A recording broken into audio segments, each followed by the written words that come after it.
الحمد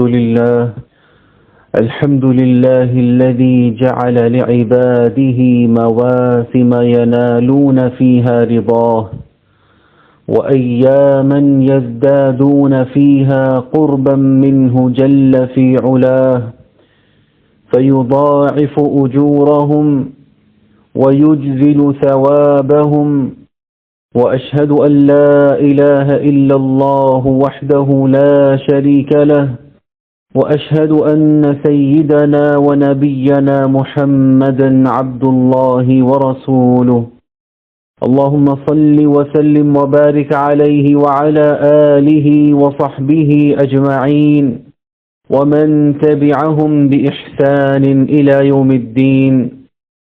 أما بعد فأوصيكم عباد الله ونفسي بتقوى الله وطاعته والمبادرة إلى مرضاته. قال تعالى في محكم آياته: يا أيها الذين آمنوا اتقوا الله ولتنظر نفس ما قدمت لغد واتقوا الله إن الله خبير بما تعملون.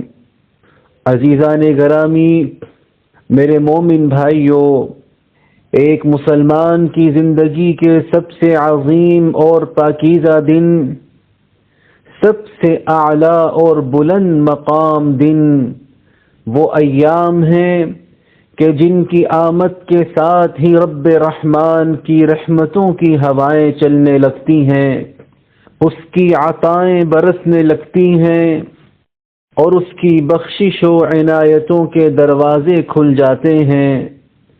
میرے بھائیوں، وہ مبارک ایام ذوالحجہ کے پہلے 10 دن ہیں جن کی عظمت شان کو اللہ رب العزت نے بیان فرمایا، ان کی قدر و منزلت کو بلند فرمایا اور اپنی کتاب عزیز فرقان حمید میں ان کی قسم کھا کر ان کا مقام و رتبہ مزید بلند فرما دیا۔ بسم اللہ الرحمن الرحیم والفجر ولیال عشر، قسم ہے فجر کے وقت کی اور 10 راتوں کی۔ علماء کرام فرماتے ہیں کہ ان 10 راتوں سے مراد ذوالحجہ کے پہلے عشرے کی 10 راتیں ہیں۔ یہی وہ متعین اور مقرر ایام ہیں جن کے بارے میں اللہ تعالی نے فرمایا: وَيَذْكُرُ اسْمَ اللَّهِ فِي أَيَّامٍ مَّعْلُومَاتٍ، اور متعین دنوں میں اللہ کا نام لیں، کیونکہ رب تعالی کے نزدیک ان دنوں کا مقام عظیم تر ہے، ان کا فضل وسیع تر ہے۔ نبی کریم صاحب خلق عظیم صلی اللہ علیہ وسلم کا ارشاد ہے: ما من ایام العمل الصالح فيها احب الى اللہ من هذه الایام، ذی الحجہ کے 10 دنوں کے مقابلے میں دوسرے کوئی ایام ایسے نہیں جن میں نیک عمل اللہ کو ان دنوں سے زیادہ محبوب ہو۔ میرے بھائیوں، یہ وہ بابرکت ایام ہیں جن میں اللہ تعالی کے سچے اور نیک بندے اپنے رب کی بندگی میں ایک دوسرے پر سبقت لے جانے کی کوشش کرتے ہیں، اس کی رحمتوں کے طلبگار رہتے ہیں، اس کے در کے سوالی بنے رہتے ہیں، اور وہ ایسا کیوں نہ کریں جبکہ اللہ رب العزت نے سب عظیم عبادات کو ان بابرکت ایام میں جمع فرما دیا ہے۔ چنانچہ ان دنوں میں نماز و روزہ، صدقات و خیرات، حج بیت اللہ، ذکر و اذکار، تلاوت قرآن، تکبیرات تشریق، توبہ و استغفار، دعا و مناجات، والدین اور رشتہ داروں کے ساتھ صلہ رحمی اور لوگوں کے ساتھ حسن سلوک کرنا، یہ سب وہ عظیم عبادات ہیں جو ان دنوں کے علاوہ کسی اور دنوں میں ایک ساتھ جمع نہیں ہوتی۔ تو خوش نصیب ہے وہ شخص جو ان ایام کو غنیمت جانے اور ان کا ایک ایک لمحہ، ایک ایک پل رب تعالی کی عبادت میں گزارے۔ اللہ کے نیک بندو، ان مبارک ایام کا بہترین استقبال کرنے کے لیے یہ ضروری ہے کہ انسان سچی توبہ کرے، اپنے نفس کا محاسبہ کرے، دل کو ہر برائی سے پاک و صاف کرے، اور اپنے ذمے جن لوگوں کے حقوق ہیں وہ ادا کرے۔ رسول اللہ صلی اللہ علیہ وسلم کا ارشاد ہے، من كانت عنده مظلمة لأخيه فليتحلله منها، جس نے اپنے بھائی کی حق تلفی کر رکھی ہو تو اسے چاہیے کہ وہ آج ہی اس سے بری الذمہ ہو جائے۔ چنانچہ اگر کسی پر ظلم کیا ہے تو اس سے معافی مانگ لیں، کسی کا حق کھایا ہے تو وہ ادا کریں۔ اور ان دنوں میں ایک مومن کی شان یہ ہونی چاہیے کہ وہ ہمہ وقت اپنے رب کا ذکر کرتا رہے، تکبیرات تشریق کہتا رہے، اسی طرح سبحان اللہ، الحمدللہ اور لا الہ الا اللہ کثرت سے پڑھتا رہے۔ یہی ہمارے نبی صلی اللہ علیہ وسلم کی تعلیمات ہیں۔ چنانچہ آپ علیہ السلام کا ارشاد گرامی ہے، ما من ایام اعظم عند اللہ ولا احب الیہ العمل فیہن من هذه الایام العشر فاکثروا فیہن من التہلیل والتکبیر والتحمید۔ عشرہ ذی الحجہ سے بڑھ کر کوئی دن اللہ کے نزدیک زیادہ عظمت والا نہیں، اور نہ ہی ان دنوں کے علاوہ کسی اور دن کے اعمال اتنے زیادہ پسندیدہ ہیں۔ اس لیے ان دنوں میں تہلیل و تکبیر اور تحمید کی کثرت کیا کرو۔ تو میرے بھائیو، ذرا غور فرمائیے کہ سبحان اللہ، الحمدللہ اور لا الہ الا اللہ کتنے مختصر الفاظ ہیں، مگر اللہ تعالی کے نزدیک یہ بہت عظمت والے کلمات ہیں جنہیں اللہ سبحانہ و تعالی عرش تک بلند فرماتا ہے۔ تو یہ کلمات اپنے پڑھنے والے کا نام بار بار دہراتے ہیں۔ رسول اللہ صلی اللہ علیہ وسلم کا فرمان ہے، ان الذی تذکرون من جلال اللہ وتسبیحہ وتحمیدہ وتہلیلہ تتعطف حول العرش لہن دوی کدوی النحل يذكرن بصاحبهن أفلا يحب أحدكم ألا يزال له عند الله شيء يذكر به۔ جو تم تسبیح یعنی سبحان اللہ، تہلیل یعنی لا الہ الا اللہ اور تحمید یعنی الحمدللہ کی صورت میں اللہ تعالی کے جلال کا تذکرہ کرتے ہو تو یہ اذکار عرش کے ارد گرد عاجزی کرتے ہیں، شہد کی مکھی کی بھن بھناہٹ کی طرح ان کی آواز ہوتی ہے، اور یہ اپنے ذکر کرنے والے صاحب کا تذکرہ کرتے ہیں۔ تو اب کیا تم لوگ نہیں چاہتے کہ تمہارا کوئی ایسا عمل ہو جس کا اللہ کے پاس تذکرہ ہوتا رہے؟ تو میرے بھائیو، ہر وقت ان کلمات کا ورد جاری رکھیے، فرض نمازوں کی پابندی کیجیے اور نفل نمازوں کی کثرت کیجیے تاکہ آپ ارض و سما کے رب کی محبت پا سکیں۔ ایک حدیث قدسی میں اللہ رب العزت کا ارشاد ہے، وَمَا تَقَرَّبَ إِلَيَّ عَبْدِي بِشَيْءٍ أَحَبَّ إِلَيَّ مِمَّا افْتَرَضْتُ عَلَيْهِ وَمَا يَزَالُ عَبْدِي يَتَقَرَّبُ إِلَيَّ بِالنَّوَافِلِ حَتَّى حتى أحبه، میں نے بندے پر جو چیزیں فرض کی ہیں ان سے زیادہ مجھے کوئی چیز محبوب نہیں جس سے وہ میرا قرب حاصل کرے، یعنی فرائض کے ذریعے سے میرا قرب حاصل کرنا مجھے سب سے زیادہ محبوب ہے، اور میرا بندہ نوافل کے ذریعے سے بھی میرا قرب حاصل کرتا رہتا ہے حتیٰ کہ میں اس سے محبت کرنے لگ جاتا ہوں۔ تو میرے بھائیوں، نفل نمازوں کی چند رکعات آپ کو رب تعالی سے قریب کر سکتی ہیں، لہذا ان کی ادائیگی میں سستی نہ کیجیے، اور فارغ بیٹھنے سے بہتر یہ ہے کہ رب تعالی کی تسبیح و تکبیر سے اپنے اوقات کو قیمتی بنائیں، قرآن مجید کی تلاوت کا معمول اپنائیں، اپنے رب کے عطا کردہ رزق میں سے صدقہ و خیرات کریں، والدین کے ساتھ حسن سلوک کریں، رشتہ داروں کے ساتھ صلہ رحمی سے پیش آئیں، ہر کسی کے ساتھ بھلائی کریں، جو آپ کے ساتھ برا کرے اسے بھی اللہ کی رضا کے لیے معاف کر دیں، اور ان مبارک ایام کے گزر جانے سے پہلے پہلے ہی ان سے فائدہ اٹھائیں، کیونکہ گزرا وقت لوٹ کر کبھی واپس نہیں آتا،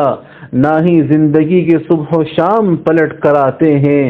اس لیے عقل مند وہ ہے جو اپنے آج کو اپنے کل کی کامیابی کا ذریعہ بنائے، بیماری کے ایام کا سوچ کر اپنی صحت کے دنوں کو قیمتی بنائے، مصروفیات سے پہلے پہلے فرصت کے اوقات کو غنیمت جانے، اور زندگی ہی میں موت کے بعد کی منازل کی تیاری کرے۔ یا ایھا الذین آمنوا اطیعوا اللہ واطیعوا الرسول واولی الامر منکم، اقول قولی ھذا واستغفر اللہ لی ولکم فاستغفروہ۔ الحمد للہ وحدہ والصلاة والسلام علی من لا نبی بعدہ، اما بعد۔ عشرہ ذی الحجہ کو غنیمت جاننے والوں، ان دنوں میں روزہ رکھنے کا بہت عظیم اجر و ثواب ہے، لہذا آپ علیہ السلام کی اتباع کریں، اور جتنے دن روزہ رکھنے کی ہمت ہو ضرور روزہ رکھیں۔ آپ علیہ السلام کے بارے میں آتا ہے کان یصوم 9 ذی الحجہ، حضور صلی اللہ علیہ وسلم ذو الحجہ کے ابتدائی 9 دنوں کے روزے رکھا کرتے تھے۔ میرے بھائیوں، یوم عرفہ کا روزہ رکھنے کا بھی خصوصی اہتمام فرمائیں، کیونکہ جو اس دن کی قدر جانے اور روزہ رکھے تو اس کے لیے بہت اجر و ثواب ہے۔ ذرا سنیے کہ آپ علیہ السلام کیسے یوم عرفہ کا روزہ رکھنے کی ترغیب دے رہے ہیں۔ صیام یوم عرفہ احتسب علی اللہ ان یکفر السنة التي قبلہ والسنة التي بعدہ، مجھے اللہ تعالی کی ذات سے امید ہے کہ وہ یوم عرفہ کے روزے رکھنے کی صورت میں گزشتہ سال اور اگلے سال کے گناہ بخش دے گا۔ سبحان اللہ، کیا عظیم عطیہ ہے، کیا عظیم احسان ہے۔ صرف ایک دن کے روزے کے بدلے اللہ رب العزت بندے کے گناہوں اور اس کی نافرمانیوں کو معاف فرما دیتا ہے، اور صرف یہی نہیں بلکہ کئی بندوں کو جہنم سے آزادی کا پروانہ بھی عطا فرما دیتا ہے۔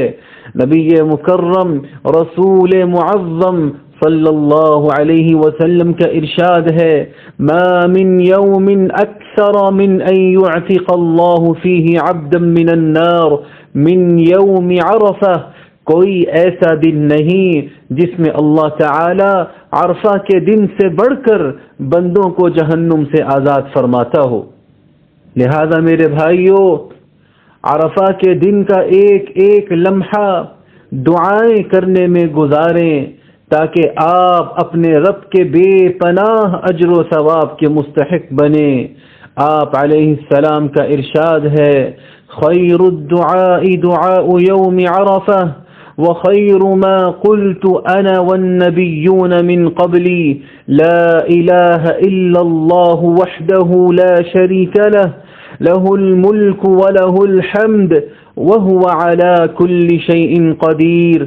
سب سے بہتر دعا عرفہ والے دن کی دعا ہے، اور میں نے اب تک جو کچھ بطور ذکر و دعا کہا ہے اور مجھ سے پہلے جو دوسرے نبیوں نے کہا ہے ان میں سب سے بہتر دعا یہ ہے لا الہ الا اللہ وحدہ لا شریک لہ لہ الملک ولہ الحمد وہو علی کل شیء قدیر. اللہ واحد کے سوا کوئی معبود برحق نہیں ہے، اس کا کوئی شریک نہیں، اسی کے لیے ساری کائنات کی بادشاہت ہے، اسی کے لیے ساری تعریفیں ہیں، اور وہ ہر چیز پر قادر ہے. تو ذرا غور فرمائیے کہ نبی کریم صلی اللہ علیہ وسلم نے ان عظیم کلمات کو اس عظیم دن کی سب سے بہترین دعا قرار دیا، کیونکہ ان میں اللہ تعالی کی حمد و ثنا بھی ہے، اس کی کبریائی کا اقرار بھی ہے، اور اس کے فضل عظیم کا بیان بھی ہے. تو جب بندہ اپنے رب کی صدق دل سے حمد و ثنا بیان کرتا ہے تو اللہ رب العزت بھی اس پر اپنی عطاؤں کے دروازے کھول دیتا ہے. کسی شاعر نے کیا خوب کہا ہے اذا اثنى عليك المرء يوما كفاه من تعرضه الثناء. جب کوئی آپ کی تعریف و توصیف بیان کرنے لگے تو اس کی یہ تعریف ہی حاجت پوری کرنے کے لیے کافی ہے. تو میرے بھائیو، رب تعالی کی خوب حمد و ثنا بیان فرمائیں. خاتم الانبیاء جناب رسول اللہ صلی اللہ علیہ وسلم پر درود و سلام بھیجیے، اور انہی دونوں چیزوں کے ساتھ اپنی دعاؤں کا آغاز کیا کریں تو انشاءاللہ آپ کی دعائیں مقبول و منظور ہوں گی. چنانچہ ابن مسعود رضی اللہ عنہ سے روایت ہے، فرماتے ہیں کہ میں نماز پڑھ رہا تھا اور نبی اکرم صلی اللہ علیہ وسلم موجود تھے، جناب ابو بکر اور حضرت عمر رضی اللہ عنہما بھی آپ کے ساتھ تھے. جب میں قعدہ اخیرہ میں بیٹھا تو پہلے میں نے اللہ کی تعریف کی، پھر نبی اکرم صلی اللہ علیہ وسلم پر درود بھیجا، پھر اپنے لیے دعا کی تو نبی اکرم صلی اللہ علیہ وسلم نے فرمایا سل تعطى سل تعطى، مانگو تمہیں دیا جائے گا، مانگو تمہیں دیا جائے گا. فاللہم لک الحمد کلہ ولک الشکر کلہ علانیته وسره، لك الحمد حتى ترضى ولك الحمد بعد الرضا ولك الحمد دائما أبدا. اللهم صل وسلم وبارك على سيدنا ونبينا محمد خاتم المرسلين وعلى آله وزوجاته الطاهرات أمهات المؤمنين وصحبه الغر الميامين، وارض اللهم عن أبي بكر وعمر وعثمان وعلي وعن سائر الصحابة الأكرمين. اللهم بارك لنا في عشر ذي الحجة وأعنا فيها على ذكرك وشكرك وحسن عبادتك. اللهم وفقنا لاغتنامها وتقبل منا صالح الأعمال فيها واجعلنا فيها من المقبولين المرحومين.